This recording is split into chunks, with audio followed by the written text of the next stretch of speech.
कितने अमीर हो, कैसे दिखते हो, आपके पास कितना बैंक बैलेंस है, गाड़ी है कि साइकिल है कि पैदल हो, ये कुछ मैटर नहीं। क्या आपके साथ वो वाले इंसिडेंट्स हम लोग शेयर करते रहते हैं जहां पर हमें झटका लगता है, समझ में आया? वहां पर क्या होता है, वापस थोड़ा सा डायग्राम समझिए आप।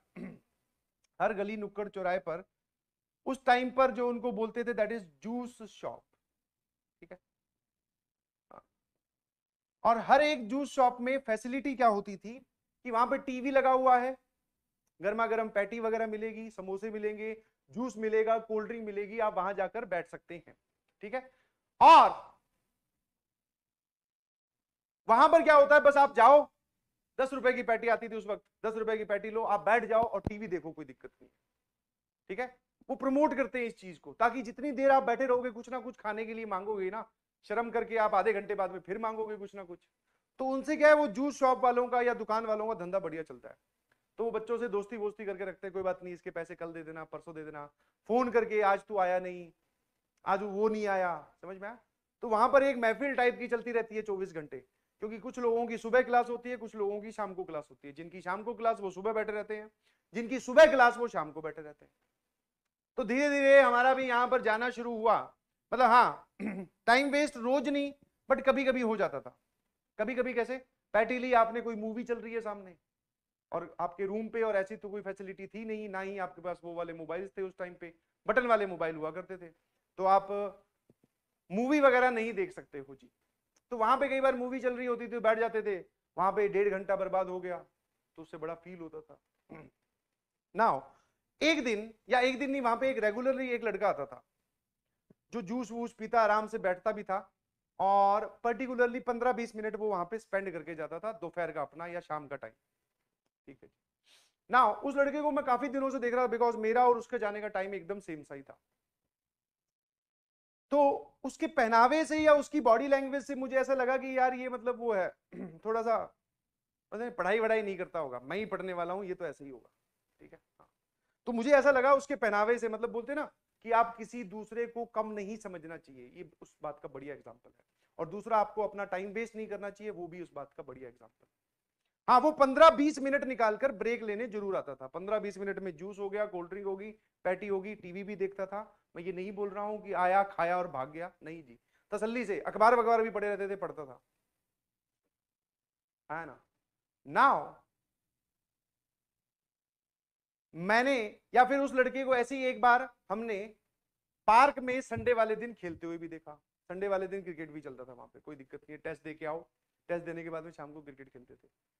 तो जो क्रिकेट की टीम बनी वो मेरे वाली टीम में ही आ गया। रैंडमली बनती है, जितने लड़के खड़े हैं आप बात कर सकते हो, खेल सकते हो, कोई दिक्कत नहीं है, ठीक है। तो क्रिकेट का मैच वगैरह हुआ, खेले, जीते हारे का कोई आइडिया नहीं है, शायद हम लोग हारे ही थे। जब ऐसे ही पोस्ट मैच डिस्कशन हो रहा था तो उससे पूछा कौन सी कोचिंग में हो, उसने नाम लिया एक और कोचिंग का जिसमें मैं नहीं पढ़ता था, ठीक। फिर मैंने ऐसे ही पूछ लिया, क्योंकि वहां पर आपकी जो रेपुटेशन है वो आपका बैच नंबर है। कोई अगर सामने या गली में खड़ा होकर बोल दे मैं A1 बैच से हूं, 12th का टॉप वाला बैच, बस उसके अलावा सामने चाहे बोल दे ना अंबानी जी खुद खड़े हो तो वो भी कुछ नहीं बोल सकते। और इधर 11th का टॉप वाला बैच इज P, तो बोले P1 से हूं। जैसे ही अगर मान लो पता चले कि ये लड़का P1 से है, अपने आप दिल में इज्जत, अपने आप आपके घुटने सीधे हो जाएंगे, आप खड़े हो जाओगे, अरे भाई ये P1 से है, इसका तो सिलेक्शन श्योर ही है, ये तो अंडर 50 आने वाला है, समझ गए। तो उससे मैंने बैच पूछा, उससे मैंने बैच पूछा, उसने बोला उस कोचिंग का, जिस कोचिंग में वो था, वो भी काफी नामी गिरामी बहुत बड़ी कोचिंग है, उसने वहां का 12th का सबसे टॉप वाला बैच बताया। और जैसे ही उसने ये बताया मेरी हालत खराब। मैंने कहा यार तू तो टाइम वेस्ट करता है, तू तो वहां आता है, तू क्रिकेट भी खेल रहा है, आज तू क्रिकेट भी खेल रहा है, वहां भी आता है, और तू बोल रहा है कि उस बैच में हूं। तो बोले उससे क्या फर्क पड़ता है, बोले उससे क्या फर्क पड़ता है। मैंने कहा नहीं, हमें तो ऐसा लगता है कि उस बैच वाले जो होते हैं वो तो सांस भी नहीं लेते होंगे, नहाने धोने का टाइम बचाते हैं, रात को नींद ना आ जाए उसलिए कॉफी खाते हैं, है ना, अलग अलग तरीके से। बोले वो सब बातें ठीक है, बट रिलैक्स और ब्रेक ये लोग भी लेते हैं, आराम से एंजॉय भी करते हैं। ऐसा कहीं नहीं है कि जो बहुत टॉपर है पढ़ने वाला वो 24 घंटे में से 24 घंटे ही किताब में घुसा रहता है। तो मैंने कहा बता फिर कुछ क्या किया जाए। बोले कि बस अपने आप पे रेस्ट्रिक्शन लगाने स्टार्ट कर दो, ठीक है। रेस्ट्रिक्शन मतलब कि अब ये गेम खत्म हुआ है क्रिकेट का, यहां से जाएंगे, आप सब लोगों के मन में एंजॉयमेंट है, वो मुझे ही बता रहा था कि तेरे में अब ऐसा है कि तू रिलैक्स हो चुका है। मैं कहा हाँ, अब जाके तेरी पढ़ने की इच्छा नहीं होगी। मैं कहा बिल्कुल सही, अब जाके पढ़ भी नहीं पाऊंगा। बोले मैं पढ़ूंगा बस। यही डिफरेंस है, मैं जाके अब भी पढ़ूंगा। खेला कूदा, एंजॉय किया, टाइम स्पेंड किया, वो अलग कहानी है, बट जो हमारा रेगुलर बेसिस का जो काम है वो अब जाके कंप्लीट करो।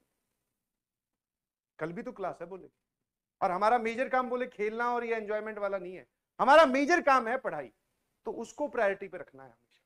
बोले वो किसी भी हालत में हैम्पर नहीं होनी चाहिए, बाकी चाहे आप कुछ भी करो। मैं कहा बस यही है टैगलाइन, यही है मतलब फाइनल लाइन। बोले हाँ, इसको हमेशा फॉलो करो, तुम भी ऊपर आ जाओगे। तो उस दिन जो झटका लगा, उससे एक बात समझ में आई, और ये बात मैंने तुम्हें पहले भी बताई थी, एक डेडिकेशन वाला एग्जांपल। वो तो हमारे साथ ही रहता था कि आप मूवी देखो, खेलो, ब्रेक लो, घूम के आओ, पार्क में जाओ, वो सब आपके काम है, बट जो आपका मेजर काम है, जो आपकी प्रायोरिटी है, वो किसी भी हालत में हैम्पर नहीं होनी चाहिए। बोले आया मैं IIT दिल्ली में पढ़ता हूं, कॉफी पे चलोगी क्या? काम खत्म।